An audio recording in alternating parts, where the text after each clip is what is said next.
नमस्कार दोस्तों, स्वागत है आपका। बात करें पब्लिक एडमिनिस्ट्रेशन यानी कि लोक प्रशासन की। लोक प्रशासन को हम देखेंगे और देखते हैं। चैनल को सब्सक्राइब भी कर लीजिएगा। ये जो नोट्स है लोक प्रशासन के, दिनेश गहलोत सर के नोट्स हैं, आपको पसंद आएंगे। लोक प्रशासन की बात करते हैं। राजनीति विज्ञान की 5 शाखाएं हैं, जिसमें से लोक प्रशासन भी राजनीति विज्ञान की एक शाखा है। इस कारण से राजनीति विज्ञान को लोक प्रशासन की जैविक माँ कहा जाता है। बायोलॉजिकल मदर कौन है? Political science. शासन व्यवस्था के 3 अंग होते हैं, आपको पता है। व्यवस्थापिका, कार्यपालिका, न्यायपालिका। इसका मुख्य कार्य कानूनों का निर्माण करना है। व्यवस्थापिका का, व्यवस्थापिका क्या करती है? कानूनों का निर्माण करते हैं। कार्यपालिका क्या करते हैं? व्यवस्थापिका द्वारा जो कानून बनाए गए इनको लागू करती है। न्यायपालिका क्या करती है? इसका मुख्य कार्य जो है उन पर निगरानी करना है। अब जो कार्यपालिका भी देखें तो 2 प्रकार की होती है। एक तो राजनीतिक कार्यपालिका, एक स्थायी कार्यपालिका। राजनीतिक कार्यपालिका अस्थायी कार्यपालिका होती है। इसके अंतर्गत एक निश्चित अवधि के लिए निर्वाचित होने के कारण अस्थायी कार्यपालिका है। स्थायी कार्यपालिका प्रशासनिक अधिकारी होते हैं। स्थायी कार्यपालिका कार्यपालिका 2 प्रकार की होती है। कितने प्रकार की? 2 प्रकार की। कितने प्रकार की? 2 प्रकार की। राजनीतिक कार्यपालिका, इसमें राष्ट्रपति, उपराष्ट्रपति, प्रधानमंत्री तथा मंत्री शामिल होते हैं। राष्ट्रपति, उपराष्ट्रपति, प्रधानमंत्री तथा मंत्री शामिल होते हैं। राजनीतिक कार्यपालिका एक निश्चित अवधि के लिए निर्वाचित होने के कारण अस्थायी कार्यपालिका भी कहलाती है।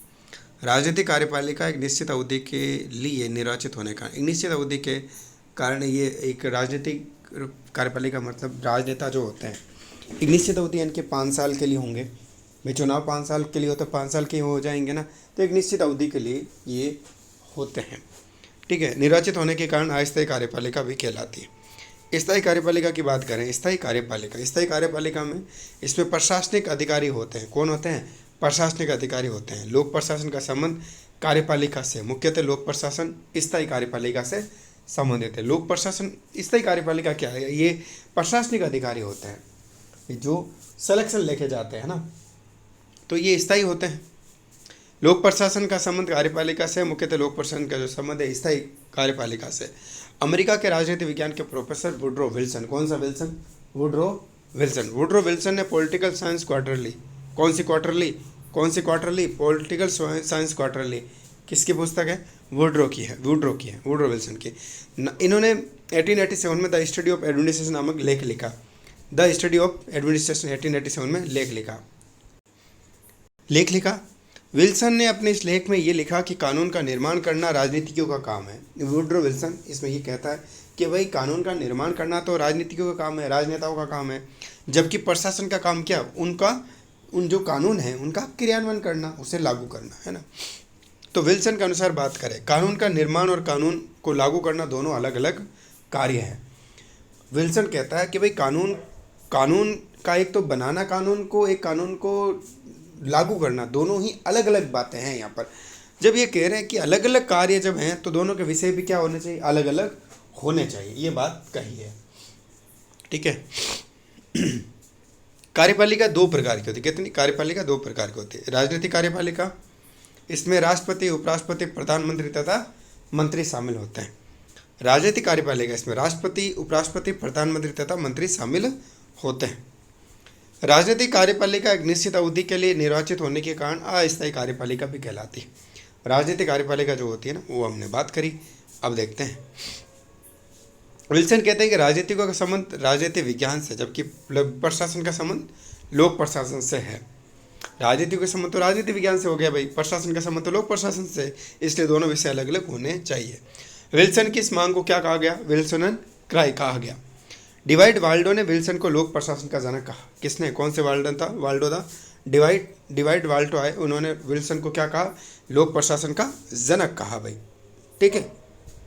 1887 से ही लोक प्रशासन एक अलग विषय अनुशासन के रूप में स्थापित हुआ।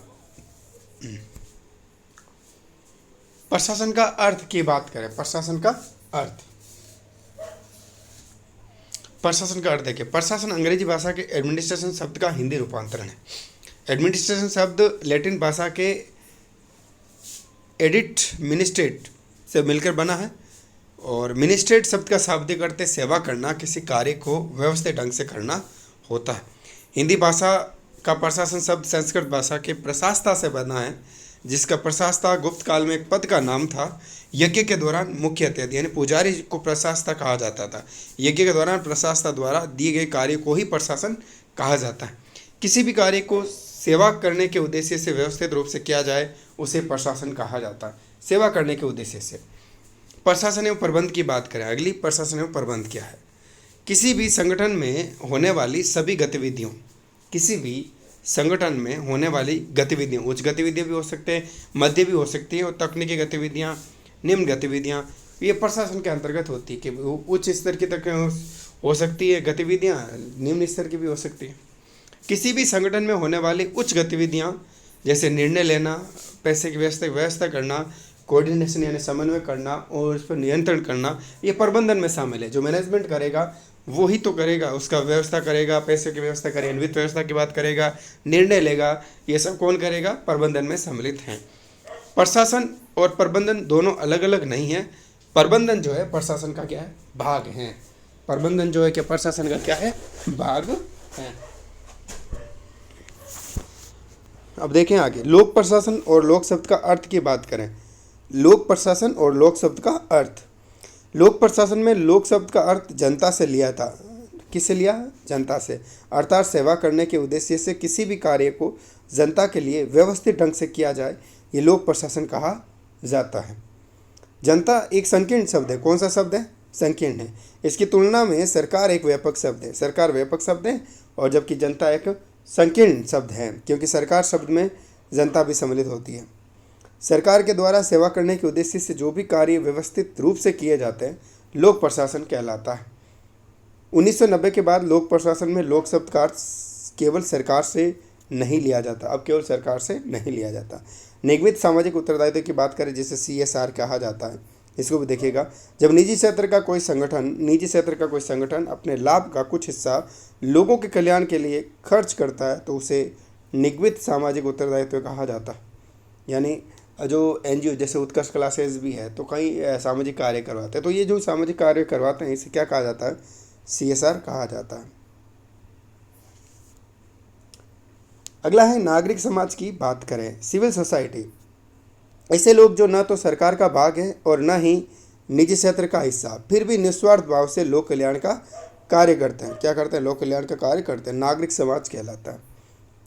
सरकार, निजी क्षेत्र तथा नागरिक समाज तीनों मिलकर जब लोक कल्याण का कार्य करता है, तीनों मिलकर, इसे नेटवर्क एडमिनिस्ट्रेशन कहा जाता है। लोक प्रशासन में लोक शब्द के अंतर्गत वे सभी संस्थाएं शामिल हैं जो लोक कल्याण का कार्य करती है। इस कारण से लोक शब्द का अर्थ हो गया लोक कल्याण। लोक शब्द का क्या अर्थ हो गया? लोक कल्याण। अब लोक प्रशासन एक विषय के रूप में किस प्रकार विकास हुआ जानेंगे अगले वीडियो में।